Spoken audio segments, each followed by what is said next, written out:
Good morning guys. हो finally आता आम्ही आवरून निघालो आहे आणि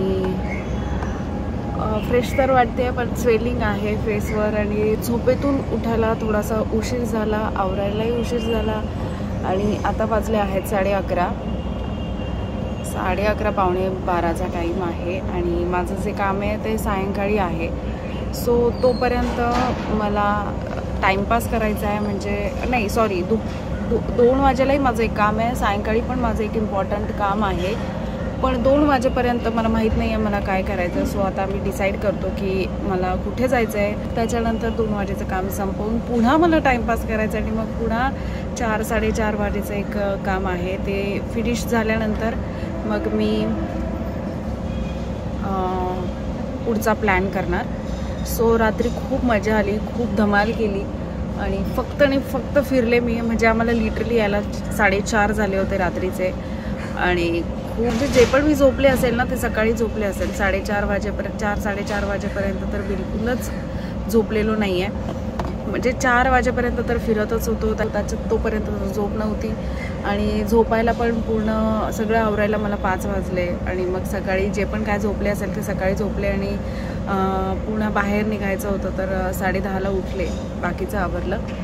सो असंच काही आहे झोपण्याचं. आणि माझं सध्या जे रिलेशन आहे ते खूप कमी आहे, तर मला ते रिलेशनशिप चांगलं बिल्ड करायचं आहे लवकरात लवकर. घरी जाऊन तर मी पहिले झोपण्यालाच प्रायोरिटी देणार आहे आणि मग त्याच्यानंतर बाकीची जी कामं आहेत ती मी करणार. तर माझा लूक बघताय तुम्हाला मी कशी वाटते ते पण मला सांगा. मी वेस्टर्नमध्ये छान दिसते की साडीमध्ये हे पण मला कळवा. मला कधी कधी असं रेडी व्हायला खूप आवडतं, स्पेशली जेव्हा मी नाशिकच्या बाहेर असते, कारण मी नाशिकमध्ये नाही असं कधीही रेडी होत, कारण की तिथे जसं की मी काल तुम्हाला सगळं बोललेच. तर आय होप मी या लुकवर रील्स बनवेल आणि व्हिडिओज फोटोज येतील. मला टाईम मिळाला पाहिजे, कारण आता कडाक्याचं ऊन आहे, थंडी बिलकुल नाही. आणि मुंबईचं वातावरण म्हणजे मुंबईचं हिवाळ्याचं वातावरण म्हणजे नाशिकचा मध्यम उन्हाळा असंच फिलिंग येतं आहे मला. बिलकुलच असं गारवा नाही आहे. नाशिकला तर दुपारच्या वेळी गारवा असतो, म्हणजे लिटरली स्टोल स्कार्फ काही असेल तर तो मला गुंडाळायची गरज पडते. पण मुंबईला तसं मुळीच नाही आहे. इतकं भयंकर गरम होत आहे, म्हणजे गाडी पण AC चालू करून ठेवावा लागतो, असं काही आहे. सो मी पुढचा प्लॅन करते.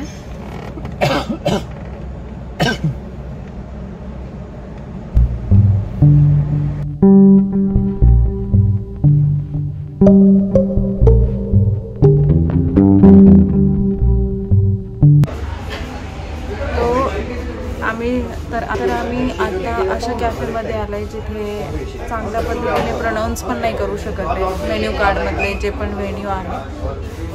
तर असं काही परिस्थिती सध्या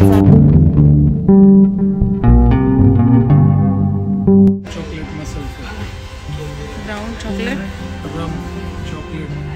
हे रम चॉकलेट मूज आहे, हे पण मी पहिल्यांदाच ट्राय करते. तर आता सध्याचं माझं 2-3 दिवसांपासूनचं जे लाईफ आहे ते एकदम रीचवालं लाईफ जगते मी. म्हणजे लिटरली जी नाशिकची प्रतीक्षा आहे ना तेवालं लाईफ मी बिलकुल फील नाही करत. एकदम रीच झोनमध्ये मी सध्या. तर काल म्हणजे 2-3 दिवसांपासून माझं खाणंही असं आहे की ज्यांचं प्रोनाऊन्सिएशन पण मला नीट करता नाही येते लिटरली. आणि आत्ताही मी रम चॉकलेट मूज खाते आहे, जे की मी फर्स्ट टाईम ट्राय करते. आय होप मला ते आवडेल. आणि बाहेरचा व्ह्यू बघता तुम्ही, हा माझ्या बाहेरचा व्ह्यू आहे. सो माझा लुक पण बघा, तुम्हाला बिलकुल जी रोज तुम्ही बघता ती प्रतीक्षा नसेल वाटत, एकदम वेगळी प्रतीक्षा वाटत असेल आणि मीही स्वतःला तसंच फील करते. आय होप तुम्ही मला ॲप्रिशिएट कराल. आणि अजून पुढचा प्लॅन काय आहे तुम्हाला माहिती नाही आहे, बट आत्ता मी जे फील करते आहे ते खूप छान वाटतं आणि मला हळूहळू बोलावं लागतं आहे, कारण की इथे एवढी शांती आहे, म्युझिक लावलेलं आहे. सो मला जोरात नाही बोलता येत आहे, कारण की मी थोडासा जोरात आवाज केला की आजूबाजूने कोणी बघणार असतं, सो मला जास्त बोलता नाही येत. मला थोडंसं ऑकवर्ड वाटतंय सगळ्यांसमोर बोलायला. मी बाहेर जाऊन तुमच्याशी बोलते ते सुचते.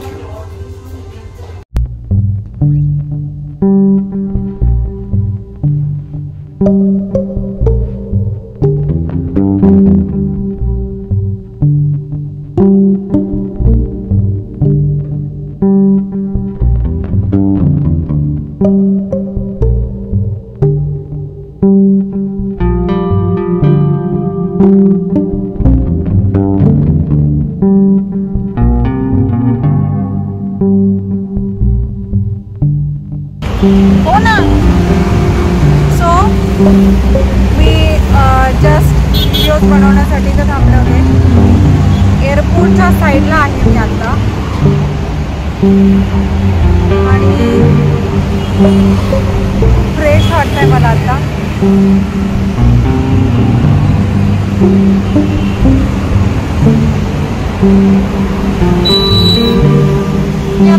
मी आता काहीही बोलले ना ते ऐकू नाही जाणार आहे.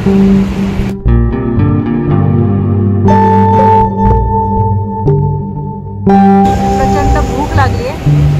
सो झालं का? झालं. आता मी निघते पुढे जायला.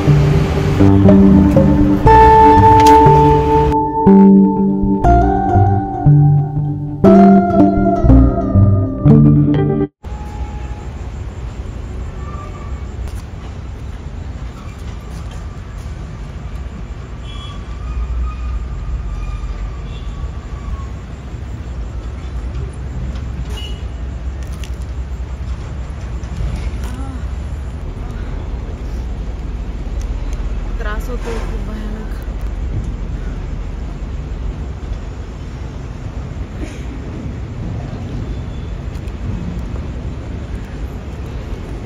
हसायला काय झालं? जर्नीमध्ये पाणी प्यायचं, सुसू करायची, वॉमिटिंग करायची, पाणी प्यायचं, सुसू करायची, वॉमिटिंग करायची. बस हेच चाललंय माझं सगळं. गाईज, कामापेक्षा जी माझी जर्नी असते ना, मला इतका त्रास देते सिरियसली. म्हणजे माझं अर्ध जे जगणं आहे ना मुश्किल होऊन चाललंय जर्नीमुळे. एकतर मला सूट नाही करत बाय कार प्रवास, त्याच्यामध्ये मला इतका त्रास होतो. खाते, वॉमिटिंग करते, खाते. सर नाही त्या साईडलाच, कारण की पेट्रोलचे डिझेलचे नोजल चांगले पडत नाही.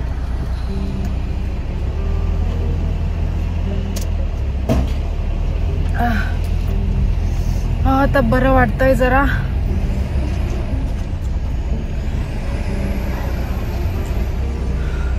आणि आता ना मी तुमच्याशी खूप एक सिरियस टॉपिकवर बोलणार आहे.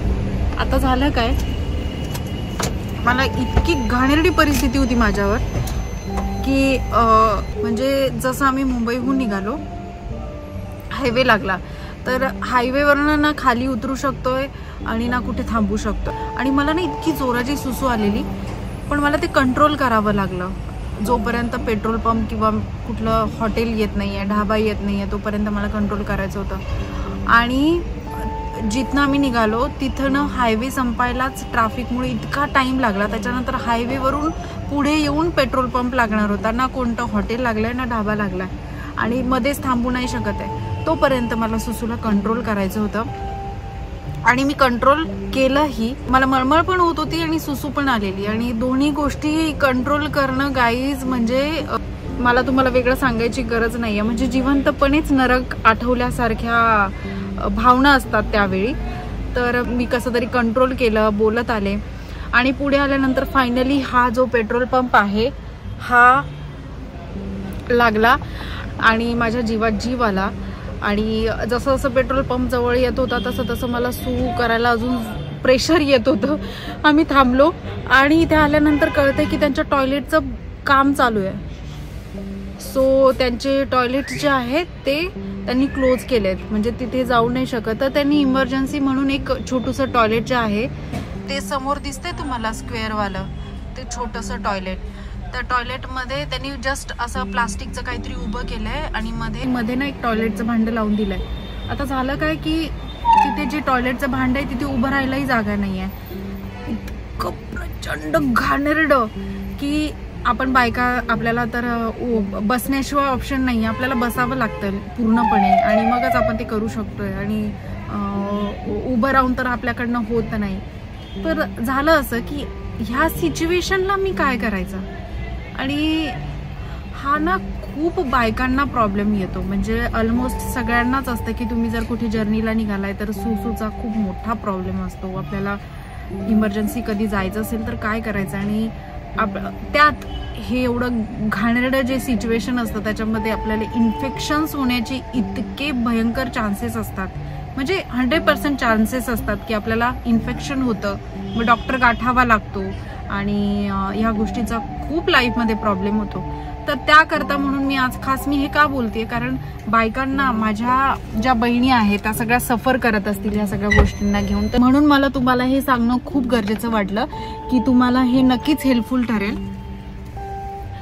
तर मी काय केलं असेल ह्या सगळ्या सिच्युएशन मध्ये, म्हणजे मी नेहमी कुठे जाते ना तर मला हायजीन रिलेटेड खूप गोष्टींचा प्रॉब्लेम येतो. तर मी सॅनिटायझर कंपल्सरी कॅरी करते. दुसरं तर माझ्याकडे टिश्यू पेपर जे असतात ते कंपल्सरी असतात. आणि हे टॉयलेटचं तर मला खूप मोठा प्रॉब्लेम आहे की मी बाहेर कुणाचंच टॉयलेट यूज नाही करू शकत. नॉर्मली जसं आपण घरचं टॉयलेट आपलं स्वतःचं टॉयलेट यूज करतो तसं मी बाहेरचं कुठलंच टॉयलेट यूज नाही करत. इवन मी कुणाच्या इथे गेले, कोणी ओळखीचं असेल तिथेही गेले कुणाच्या घरी तर तिथेही मी यूज नाही करत. मी काय करते तर हे आपलं हे पी बडी आहे. कुठल्या ब्रँडचं प्रमोशन नाही करते. हे ऍक्च्युली आपल्याकरता एक फ्रेंड सारखं वर्क करतं. म्हणजे जसं वाळवंटात आपल्याला पाणी नाही भेटत आणि पाणी भेटल्यानंतर जो सुकून येतो ना, तसं मला आता ह्याची हेल्प झालेली आहे. हे माझ्याकडे आता नसतं तर मला पुन्हा कंट्रोल करत कुठेतरी पुढे जावं लागलं असतं, कारण हे तर असं यूज करूच नाही शकले असते. एकतर मी कुठेतरी बाहेर ओपन मध्ये लपून छपून करणं बेटर समजले असते, पण हे वाला टॉयलेट मी मात्र यूज नसतं केलं. एकमेव रिझन आहे की मी ह्याच्यामुळे मला स्वतःला सेफ करू शकते. कुठेही जाते तर हे वापरते. आणि ट्रस्ट मी गाईज, मी बिलकुलच प्रमोशन नाही करत आहे. ब्रँड कुठलाही असो काहीही असो, पण हे जे पी बडी आहे ना हे आपल्याकरता खूप रामबाण आहे. कारण आपल्या बायकांना ही गोष्ट आहे ना खूप गरजेची. आणि मला असं वाटतं की जर का ही गोष्ट मला माहिती आहे, मला इतकी हेल्प होते तर नक्कीच तुम्हाला याची गरज आहे. सगळ्यांना, सगळ्या मुलींना, बायकांना याची खूप जास्त गरज आहे. आणि त्याच्यामुळे हे प्रत्येकीकडे असणं खूप गरजेचं आहे. आणि मला ही गोष्ट खूप चांगली वाटते की आपल्याकरता काहीतरी असं बनलंय की ते आपल्याला सेफ करू शकतंय. सो मी जवळपास हे 1.5-2 वर्षांपासून वापरते आणि मी खूप दिवसांचा विचार करत होते की तुमच्यासोबत शेअर करते, सांगते तुम्हाला. अशा बऱ्याच छोट्या छोट्या गोष्टी असतात की ते आपल्याला हेल्प करून जातात आणि ते आपल्याला माहिती असलं पाहिजे. बऱ्याचदा असं झालं की मला हे असे एक्सपिरियन्स आलेत आणि मी विचार केलेला की मी हे सगळं तुमच्यासोबत शेअर करायला पाहिजे. पण आज लकीली माझ्याकडे एक्स्ट्रा पण होतं, मी तुम्हाला ते दाखवू शकले. आणि मला असं वाटलं की मी नंतर विसरून जाते तुमच्याशी बोलायला. व्लॉग बनवणं खूप कमी होतं, त्याच्यामुळे ह्या गोष्टी तुमच्यासोबत शेअर करणं पॉसिबल नाही होत. पॉसिबल नाही म्हणता येणार, पण लक्षात नाही राहत माझ्या. विचार केला की चला ह्या टॉपिकवर तुमच्याशी बोलतेच, म्हणजे तुम्हाला नक्कीच ती गोष्ट कळेल. बऱ्याच जणी आहेत त्यांना माहिती असेल, पण त्याहीपेक्षा जास्ती अशा असतील ज्यांना अजून माहिती नाही आहे. तर तुमच्याकरताच खास हे मी बोलले आहे. तर ज्यांना युरिन इन्फेक्शनचा त्रास आहे ना, तर त्यांनी बाहेरचे टॉयलेट यूज करताना 3 लाख वेळा विचार करावा असं मला वाटतं. म्हणजे इझिली कुठेही वॉशरूमला नाही जायला पाहिजे, अवॉइड करायला पाहिजे. ही गोष्ट तर कंपल्सरी आहे, त्याला आपण कंट्रोल नाही करू शकत ना, थांबवू शकतो. पण अशा काही गोष्टी आहेत ज्याचा यूज करून आपण ह्या सगळ्या गोष्टींपासून वाचवू शकतोय, स्वतःला वाचवू शकतोय आणि आपली स्वतःची केअर करू शकतोय. सो बस याचमुळे मी तुम्हाला हे सगळं सांगणं गरजेचं समजले. आय होप तुम्ही अशा छोट्या छोट्या गोष्टी फॉलो करायला मी तुम्हाला आवडेल. तर आता टाईम झाला आहे माझा लेन्स उतरवण्याचा. तर मला बोलता बोलता जाणवलं आता की मी लेन्स का लावून ठेवलं. मी काढू शकत होते लेन्स इतका वेळ. म्हणजे मी जेव्हा स्वतःला बघते कॅमेरा तेव्हा मला क्लिक झालं की अरे मी लेन्स लावला, त्या रिमूव्ह का नाही केलं. तर पहिले तर मला लेन्स काढावे लागतील, त्याच्यानंतर अजून 1-1.5-2 तास लागणार आहे आम्हाला घरी पोहोचायला. मग घरी पोहोचल्यानंतर माझा विराट माझी पहिले वाट बघतोय. विराटला पहिले मला भेटायचं आहे आणि मग त्याच्यानंतर मी माझा ब्लॉग सांगतोय.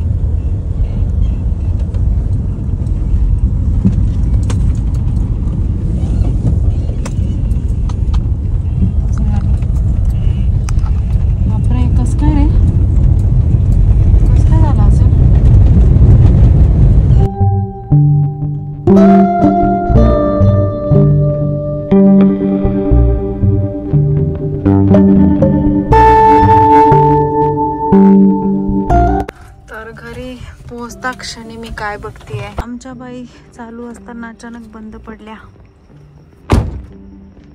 मून बघताय तर ह्या ज्या आहेत ह्या चालू असतानाच बंद पडल्या, तर त्या गेटमध्येही नाही जाऊ शकल्या. सो दुसरी गाडी मध्येच थांबवावी लागली.